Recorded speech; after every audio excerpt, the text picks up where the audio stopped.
車の名義変更をする方、一つだけ気をつけてほしいことがあります。子供に譲る、家族に渡す、こういう時って自賠責や任意保険の変更とかでバタバタしますよね。でもその中で見落とされがちなのがその後の備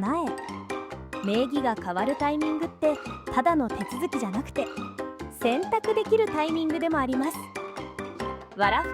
く車修理保証では名義変更のタイミングで入れる修理保証をご案内しています。後から知らなかったってならないように説明欄、プロフィールのリンクからちょっと覗いてみてくださいね。